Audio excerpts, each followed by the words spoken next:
De nuestros archivos, los clásicos de Billy Graham.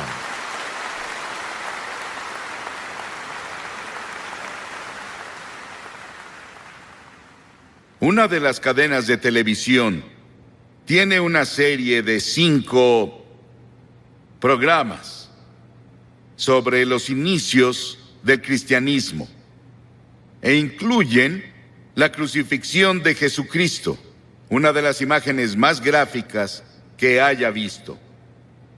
Y entre todos los emblemas del mundo, ninguno es admirado, glorificado y adorado como la cruz. Fue el instrumento del sufrimiento de Cristo y de su muerte, y también el instrumento de nuestra salvación. La historia de la cruz es muy interesante porque se remonta a India, se remonta a China, mucho antes de que Cristo viniera. Y las víctimas, como saben, eran atadas a la cruz con cuerdas o sus manos eran clavadas y eran dejadas a morir. Y el calor del sol, el peso de su cuerpo y la tortura que pasó antes de ir a la cruz tardaban a veces 2 o 3 días y a veces una semana para que la persona muriera en una cruz, la más terrible, la más fea, la más dolorosa forma de morir que podamos imaginar. Pero para el tiempo de Constantino, en el siglo IV, y él se había vuelto cristiano o uno profesante, como un instrumento de tortura, fue abolido. Y luego en las naciones cristianas comenzaron a usar la cruz como símbolo del cristianismo.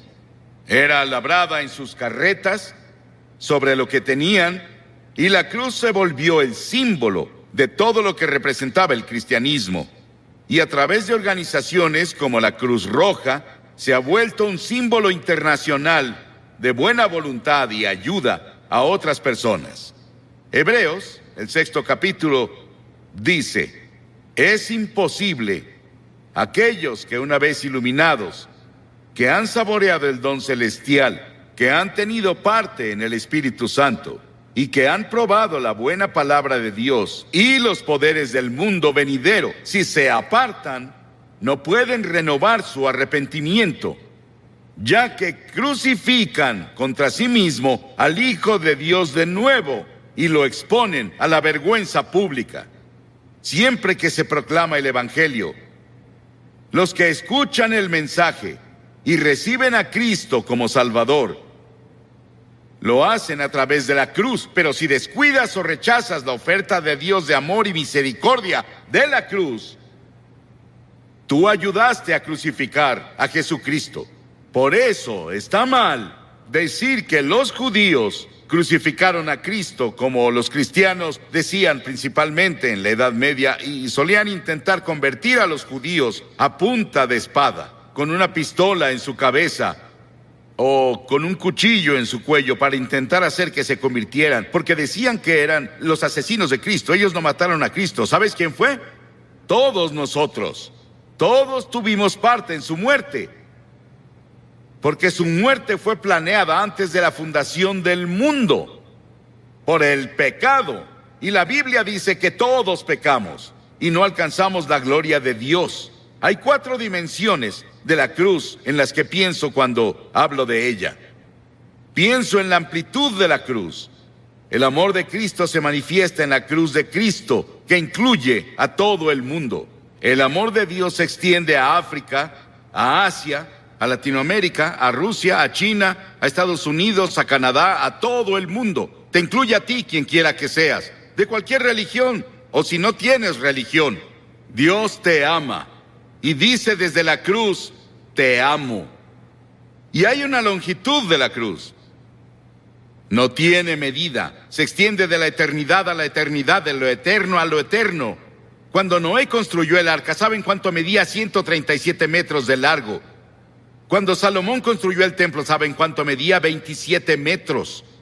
Si construyes una caja para herramientas, puedes medir la madera con una regla. Pero ¿cómo mides de lado a lado el amor de Dios? En la cruz. La Biblia dice, Pablo dice, que el amor de Dios sobrepasa todo conocimiento. No hay forma de que una mente finita comience a entender el amor de Dios que dio a su Hijo en la cruz para morir por ti. Porque tú y yo merecíamos morir. Merecíamos el infierno y el juicio. Y luego pienso en la altura de la cruz. Se extiende al trono de Dios. No importa qué tan alto sea el cielo. A través de la cruz Dios atrae a todos los hombres a Él. Y tú debes tomar una decisión sobre Jesucristo. Los científicos buscan en el espacio más y más y más lejos y no pueden huir de Dios.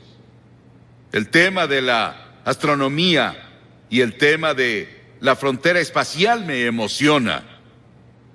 Hay científicos aquí esta noche, saben mucho más sobre la altura del universo de lo que yo puedo explicar. Pero el cielo está por ahí. No sabemos exactamente dónde. Dices, ¿crees que el cielo es un lugar? Sí, creo que es un lugar. Creo que voy a ver las calles doradas y caminaré por ellas. Y creo que voy a vivir creo que en una choza. Algunos de ustedes vivirán en mansiones. Sí, el cielo va a ser un lugar glorioso. Y no puedes ir más allá del amor de Dios, incluso en el cielo. Y en lo profundo del amor de Dios, en la cruz, puedes caer en el pozo sin fondo del pecado y la degradación. Y puedes vivir como un animal. Puedes ser un asesino. Puedes ser un violador. Puedes ser lo que sea. Pero no puedes ir más allá del amor de Dios. La cruz cubre hasta las mismas puertas del infierno. ¿Qué tan profundo es? Hay personas hoy que intentan ver qué tan profundo pueden ir al corazón de la tierra. ¿Y qué tan profundo es el espacio? No pueden escapar de Dios. Porque mientras estudiamos las profundidades de la energía, buscamos la unidad. Es una de las razones por las que estudian eso en Illinois. La Biblia dice que profundas son las riquezas de la sabiduría y del conocimiento de Dios. Atrae a cada pecador a la exaltada altura del cielo. Pero yo, cuando sea levantado de la tierra, atraeré a todos a mí mismo, dijo Jesús. Piensa en la cruz por un momento y en su sufrimiento, por ti y por mí. Dice que Jesús soportó 5 heridas básicas, que los médicos definen como primera, contusión, cuando lo golpearon en la cabeza y lo torturaron y le pusieron la corona de espinas por ti. Laceración, le descubrieron la espalda y con látigos de cuero largos con ganchos de acero en la punta lo golpearon hasta que sangraba, de pies a cabeza.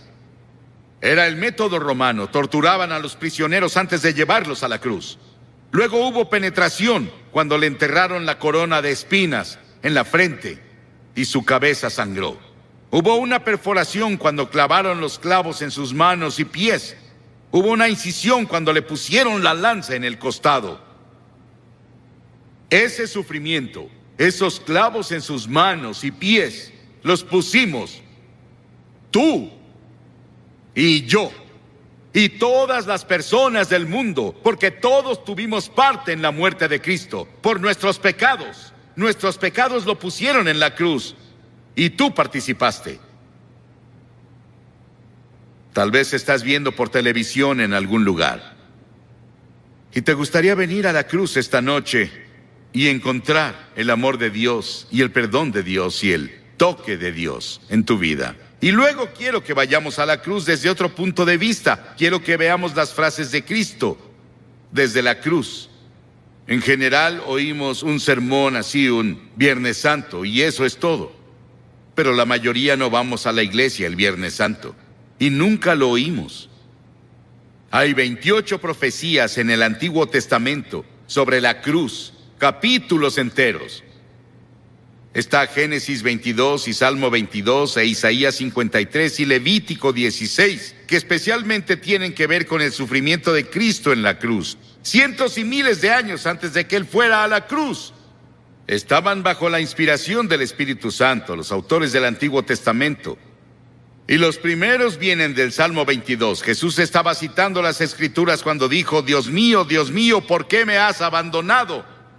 Es una cita del Salmo 22, pero luego vas un poco más lejos y verás por qué lo dijo. Porque las Escrituras dicen, tú eres santo.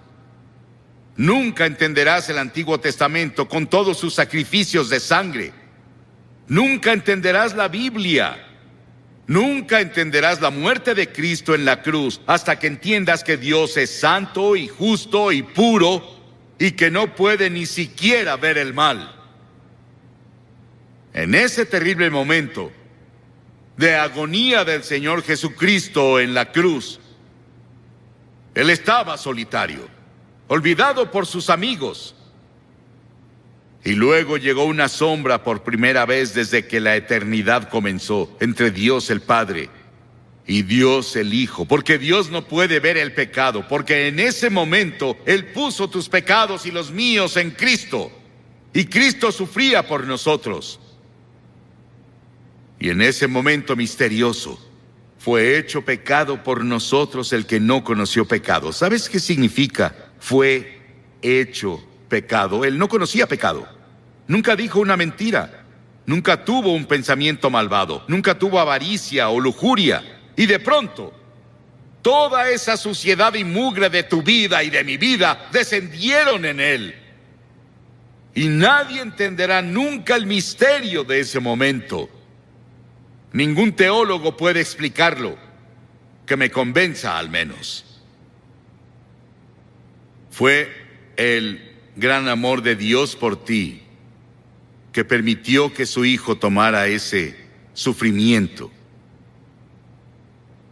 Y la segunda cosa de la cruz que oímos es cuando Él dijo, tengo sed.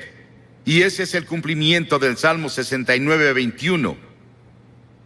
Y cuando dijo, tengo sed, le dieron vinagre a beber, mezclado con hiel, y cuando Él lo probó, no lo bebió. Lo probó, como leemos en Juan, en otro de los evangelios, pero Él no lo tomó. ¿Por qué? Porque hubiera sido un sedante. Le hubiera quitado algo del sufrimiento.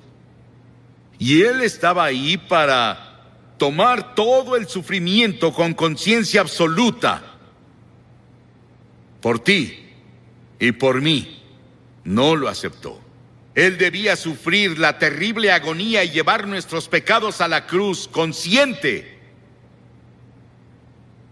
Por ti. Y si hubiera sido la única persona en todo el mundo, habría muerto por ti.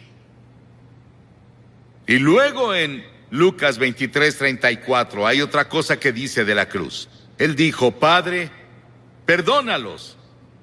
No saben lo que hacen. Estaba hablando de esos soldados que lo estaban clavando. La multitud que estaba ahí que gritaba e injuriaba contra Él. 72,000 ángeles sacaron sus espadas listos para venir a rescatarlo. Y Él dijo, no. Lo hago porque los amo. Verás, tú y yo hemos pecado contra Dios, quebramos sus leyes, y Él dijo, el día que rompas mis leyes, sufrirás y morirás. Él se lo dijo a Adán y Eva. Ellos rompieron la ley. Pecaron, eso significa. Y verás, Dios nunca quiso que nadie muriera. Y Dios no creó el infierno para nosotros. Pero deliberadamente nos rebelamos contra Dios. Y Dios no sería Dios. Él no sería justo y recto y santo si viniera a darnos palmaditas y dijera, te perdono. Teníamos que morir por nuestros pecados, o alguien calificado tenía que morir por nosotros, y esa persona calificada era Jesucristo, y Él se ofreció a hacerlo. Él murió en nuestro lugar. Oí sobre una mujer que le escribió a un columnista y dijo que su cura para la culpa era ir a su propio jardín, cavar un agujero en la tierra, recostarse boca abajo, decir de que era culpable y confesar todas sus faltas en ese lugar que cavó y luego cubrirlo. Las personas harán casi de todo para enterrar sus culpas. El lugar para deshacerse de ellas es la cruz. Por siglos las personas han hecho cosas desesperadas para enterrar la culpa. James Nelson, sobre quien leímos el año pasado, de joven, en una escena llena de alcohol, golpeó a su madre hasta matarla con un ladrillo. Estuvo 9 años en prisión y durante ese tiempo conoció a Cristo en la cruz. Y tuvo un profundo arrepentimiento y confesó a Cristo como su Salvador y Señor. Comenzó a estudiar la Biblia y comenzó a ser predicador laico. Y el año pasado fue ordenado en la Iglesia de Escocia como ministro presbiteriano. El perdón de Dios, el amor de Dios, el poder de la cruz para cambiar y perdonar. Qué maravilloso y grandioso. Y otra cosa que hizo en la cruz, que es la cosa más conmovedora para mí en el mundo. Ahí parada ante la cruz, su madre. Y él miró a Juan, uno de sus discípulos, y le dijo: Juan, mira a esta mujer. Y ella dijo, él le dijo a María, su madre, la llamó mujer, igual que lo hizo en Caná de Galilea 2 veces, la llamó mujer. Él dijo: mujer, he ahí a tu hijo. Y desde ahí, Juan, su amigo y discípulo, se encargó de su madre. Hay un grupo de rock en Inglaterra llamado The Cure. Jesucristo en la cruz fue esa cura para todas nuestras propias relaciones cortadas y enfermas. Todos los problemas sociales, las personas oprimidas del mundo sienten el impacto de su muerte en la cruz. Y hubo otra declaración en la cruz. Él dijo: consumado es, terminé. ¿A qué se refería? En Juan 17 él dijo: he terminado el trabajo que me diste a hacer. Dios le dio un trabajo a hacer y el trabajo era morir en la cruz. Para esto he nacido, dijo él, vino a morir. Es el único hombre que vino para morir. Para eso vino. Nos preguntamos por qué él no alimentó a todos y no curó a todos. Pudo hacerlo. Eso habría sanado cuerpos y alimentado personas hambrientas, y él lo hizo por compasión, pero su trabajo era la cruz. Y por eso la cruz es tan importante, porque ahí enfrentas la eternidad. Verás, el cuerpo irá a la tumba, pero tu alma, tu espíritu, que es parte de ti, vive para siempre, y vive dentro de tu cuerpo, seguirá vivo y vivo y vivo. ¿Dónde vas a pasar la eternidad? ¿En el cielo o el infierno? Se decidirá por la cruz lo que haces con la cruz. Porque desde la cruz Él te pide que te arrepientas de tus pecados y lo recibas como Señor y Salvador. Sí, fue consumado. Y luego dijo algo más. En Lucas 23, y cuando Jesús había clamado en voz alta, dijo: Padre, en tus manos encomiendo mi espíritu. He visto a personas morir, bastantes personas morir. Oigo su estertor de muerte en su garganta. Pero no hubo estertor de muerte en la garganta de Jesús. No le quitaron la vida a él. Él la entregó voluntariamente y dijo en voz alta, noten que es voz alta, dijo: te encomiendo mi espíritu. En tus manos, Señor, encomiendo mi espíritu. Él entregó su espíritu a Dios el Padre. Y al decir esto, Él nos otorgó a cada uno de nosotros la posibilidad del regalo de la vida eterna. Puedes tener vida eterna esta noche. Estábamos perdidos, confundidos, sin un propósito ni significado en la vida, sin seguridad de una vida futura. Y Jesús desde la cruz nos alcanzó por la muerte y nos rescató. Y le decimos hoy, Señor y Salvador. ¿Estás seguro de que Él es tu Señor y tu Salvador? Miles de personas van a la iglesia, pero no están seguros de si han entregado sus vidas a Cristo. Y luego al final hubo una declaración que le hizo al ladrón en la cruz. Las masas abajo gritaron: si eres el Hijo de Dios, baja y sálvate tú. Y otros le decían, salvó a otros, pero no puede salvarse él. Se burlaban, abucheaban, se reían. Y ambos ladrones lo criticaban. Verás, él estuvo en la cruz por 6 horas, y las 3 primeras horas ambos lo estaban criticando y burlándose de él, como las multitudes abajo. Pero uno de los ladrones comenzó a ver. Ambos eran culpables. Ambos merecían morir según las leyes romanas. Pero uno de ellos comenzó a ver a Jesús. Y comenzó a ver algo que no había visto nunca antes. Él vio que Jesús era diferente y comenzó a decirse, debe ser el Hijo de Dios. Debe ser el Señor. Y reprendió al otro ladrón diciendo, ¿no temes a Dios? Nosotros merecemos estar aquí, pero él no ha hecho nada malo. Luego se giró a Jesús y dijo, Señor. Y la palabra Señor significa mi Señor personal. Él dijo, Señor, acuérdate de mí cuando vengas en tu reino. ¡Qué acto de fe! Y Jesús dijo, ¿qué dijo Jesús? Hoy estarás conmigo en el paraíso. Y los ángeles del cielo atendían para ver quién sería el primero a quien llevaría al paraíso. Era un ladrón que merecía el infierno. El perdón y la misericordia de Dios va más allá de nuestra comprensión. No podemos casi ni expresarlo. Sí, ese ladrón estará en el cielo y vamos a verlo. Jesús lo llevó por la muerte en la cruz. 2 ladrones. ¿Cuál eres tú? ¿En qué cruz estás? ¿En la que se rechaza y se descuida, o incluso en la que se burla? ¿O en la que recibe y acepta?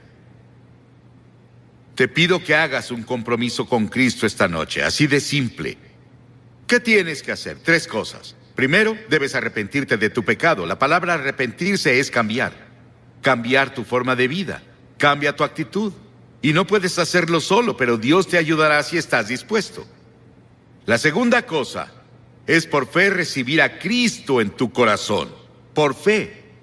No solo venir intelectualmente.